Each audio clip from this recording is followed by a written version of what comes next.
All right, so here's a question for creating pressure from the bottom in Nogi, and I'll just go over my general strategy. Well, it's not my strategy. I basically stole it all from Gordon. So definitely check out Gordon's seated guard, but I can break it down sort of what we've been doing over the last year or so. This is Owen, and we're just going to talk about what we do from a seated position. So first of all, again, I'm just going to follow Gordon's instructions, just discuss the different scenarios. So scenario number one, he's on both knees. Scenario number two, he's on one knee. Scenario number three, he's standing with a square stance. Scenario number four, he's standing with a staggered stance. All right? And for me, I can be in a square stance, meaning both my hands are available and I have no posts, or I can be in a staggered stance, meaning I can have one post and one frame. Okay? So the advantage to having two hands in front of you is I can grip. So if he tries to grab me, I can take a 2-on-1 very easily, and I can start doing my stuff. If I have one hand behind me, I can move very quickly, and I can lunge in and out, but I can't do 2-on-1s easily, okay? So pros and cons to both. If he's on his knees, I can do either stance, okay? Because he's not super mobile while he's on his knees. It's very safe for me to have two hands here in a square stance, or I could have a staggered stance and start heisting up, okay? If he has one knee posted, same thing. He's still not very mobile. In fact, I don't know why anyone would pass like this unless the foot was on the inside, because here I just have access to all type of ashigarami, right? If he's standing with a staggered stance, now I have to pick a staggered stance for him. If I stay here in a square stance, I'm just not going to be that mobile, and I'll be able to split my legs, which is what I don't want, okay? And another thing is his lead leg has to match my action leg. So if he starts to flank me around the side, I can follow him, keep going. I can follow him and start to expose his back. Whereas if he has that lead leg and I'm here, it's actually pretty easy for him to cross step now, and so he gets behind my hips. So I always need to have my action leg match his lead leg. My goal always, when we're talking about creating pressure from the bottom, Danner guys call it harassing the legs, all right? So I always want him to have a square stance when I'm harassing his legs and create that square stance. So if he's got a staggered stance, I'm just monitoring the distance and I make sure that he can't easily grab my legs, so my hands are in front, right, blocking.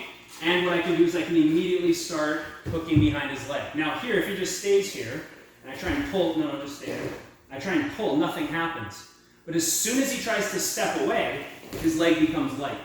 Okay, it's another strategy I like to use to fall to a supine position is I will just create the hook on the inside. So I'm actually pretty far away and I create a hook, and then I just fall and grab his foot. So if I tried to pick up his foot right now, it's actually not easy, but as soon as he pulls his foot away, the foot becomes light, and I can just enter into his legs.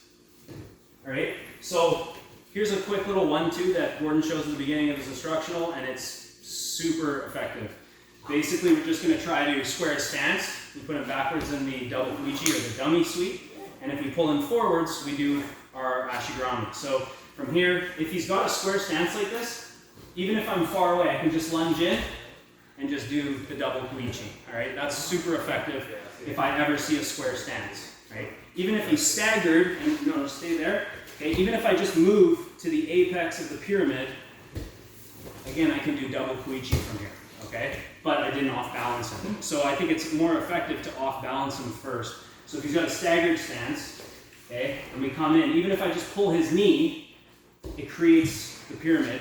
And if he keeps falling forward, I just enter into his legs. That's my techniques in this direction. The technique's in that direction. If I pull him forward and then he pulls away, I just go right into my double kuichi and come up with control.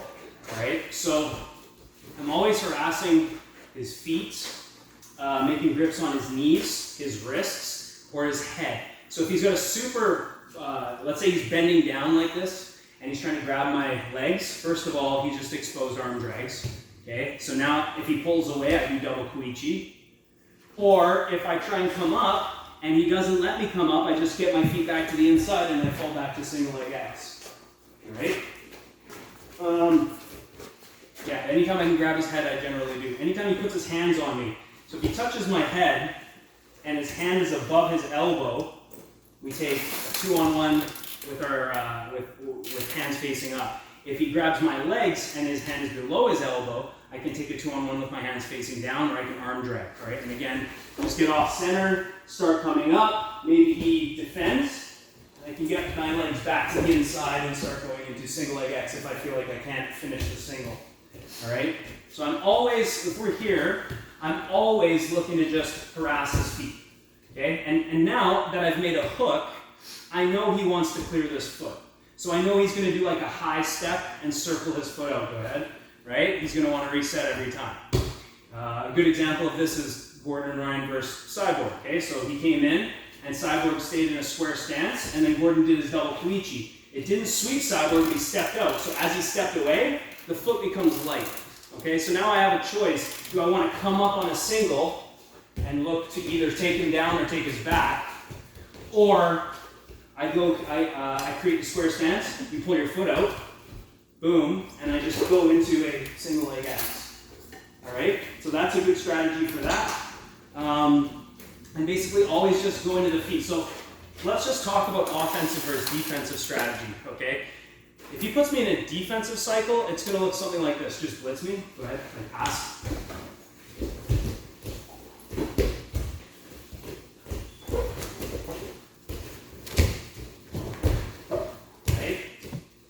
Clearly, I'm just making frames and getting fucked up. Not good, okay? Now, if I'm going to be offensive and create pressure from the bottom, I want to put basically contact to my partner before he even gets a chance to get close to me.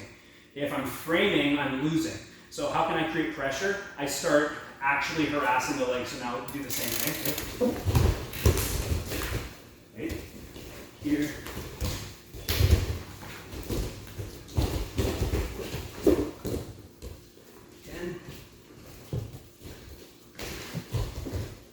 Right, just hunting that inside position, looking for the center, and instead of letting him come in, so go ahead, boom, look, he stepped in between my legs, so I lost that battle.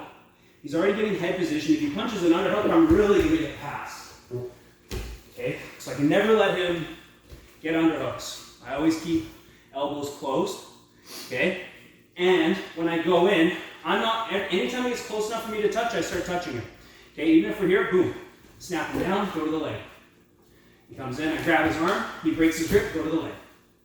He comes in close enough, I go to the leg, he pulls his leg away, I go to the other leg. I go to the arm. Always switching off from grip to grip. So again, let's flow a little bit. Okay, double, and there you go. Okay. It's hard to do the ankle pick stuff because you'll find like, you'll come up and you'll be like, just stand strong. You'll be like, he's not moving, right? But the second if he comes forward, I just get 2 feet to the inside, and I bring him to Ashi. And I anticipate him shifting his weight because he's running away. So if I go into his leg and he turns and runs away, the foot just becomes light, right? So you just keep the ankle grip, and you just put a foot on top of the shoelace, so you get good coverage over the foot. He tries to run away. I'm either coming up on a single or his back, or I'll drop back into a Ashi Darami, right? And that's basically it. Just keeping my stance relative to his stance and always trying to expose the center. So again, I can pull his knee forward if he's got a vertical posture.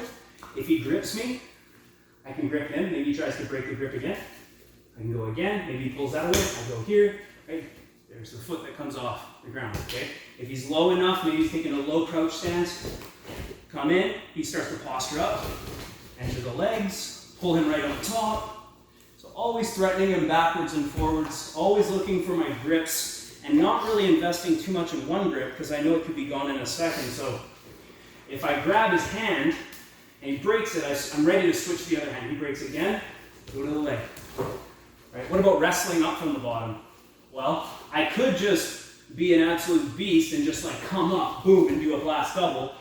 But if I don't off balance him first, there's a better chance he's going to sprawl, he's going to enter a front head. So instead what I like is I pull him towards me and I get him to pull back, just like a double Koichi. So if I'm here and I pull and he pulls away, you can just drive up. But you've got to, again, time everything, right? So just preface every attack with a reactionary movement, right? So again, we're here. Right now, I can't really do much. So I'm already putting pressure on him. It's now his move. I can make that grip. If he comes away, okay, we just reset. There it is again. If I hook on the inside and he goes and runs, my hand gets ready to take that grip every time. Right? And if I pull him on top, I just get 2 feet to the inside, Ashigurami every time. Okay? That's basically it. Right? Consider like when you're first trying to play pressure from the bottom, if he gets you here, just consider this kind of a loss. Okay? And now we need to off balance him. Look for ways to get him to the inside and we can get back to our Ashigurami. Anything else? Right? And that's basically it. So understand the stances, the relationship between your stance and his stance, and always be looking for grips and off balances. If I can't grab his upper body, my feet start hooking his lower body. Right?